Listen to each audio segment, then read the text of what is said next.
really good understanding of that. Don't drop below the center. How many of you use a respirator when you're grinding? Okay. Particularly when you're dressing a wheel. You know, when you're dressing that wheel, make sure you got your respirator on.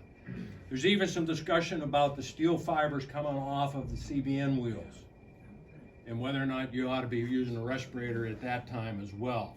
There was an article I was reading just last week where a guy had a brand new tool up on a shelf inside a box that had a magnet in it.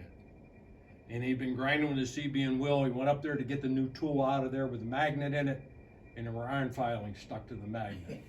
So that's telling you there's stuff flying around in the air. I think you had a question here. Jim, I'm sorry. Do you sharpen the CBN wheels? You do No. nothing with that. No, so you don't do anything. You don't clean it or anything. That's what I thought. Well, they do make a little eraser kind of thing. Yeah. But I've never done anything with it. Okay. I got one that doesn't do much. Yeah. Yeah. I'm assuming I haven't heard anything about honing, so you're taking the gouge right off the grind and back into the wood. When I'm using bowl turn tools, I don't hone at all. Okay.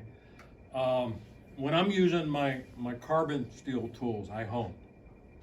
Okay, and so you can see I've got a couple different hones here.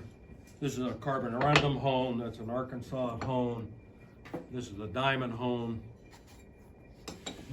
And so, you know, I do hone. And if I say I ground this spindle tool here, I would go ahead and sometimes, if it's got a burr in it, and just clean it out a little bit. The other thing is you could just jam it in a piece of wood even and break that little bit of a fur off of it and you'd be good. But I do hone those. I'll hone a skew, particularly with the diamond dome. You lay it in, hone, hone. And that was hollow ground, but it's now flattened out quite a bit. Question over there, Jim. Yeah. How do you sharpen the skews? All right. I cheat a little bit on skews. A couple different things I do. One, I have a plate on a face plate with a piece of MBF on it that I adhere a piece of sandpaper to, and then I use that to sharpen the skew. Sometimes I'll use my jig, my homemade jig that fits into my arm, and I can set that up.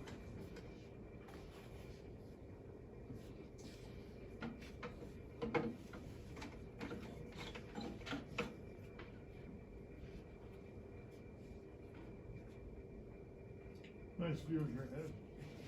You know, well, I had to look in there, but then I can set that up, and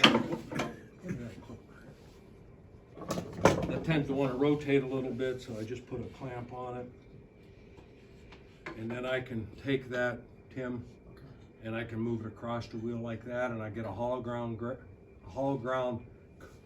edge on it.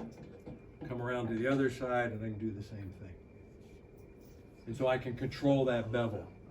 How about the skew angle? The skew angle, I like that one. Yeah, and if You mean the angle of the wings? yeah, well, or from this head angle? from heel, you can speak heel to toe. Heel to toe? What is that, Dan? 70 degrees. What? 70 degrees is what you recommend. Yeah, but are you setting that by the width of that board that you, of that piece Yeah. of there? Yeah, okay. So that's sitting there like that, and you have to move it back and forth a little bit. So you could get a That's slight exactly- convex. You get a convex, Slight. the hollow ground, you know, so I can put it on there.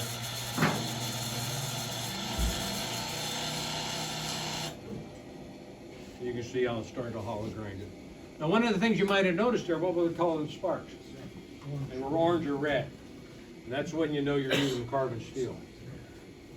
When those sparks come off, you're gonna see orange or red sparks. You're using high-speed steel, it's gonna be white. Okay?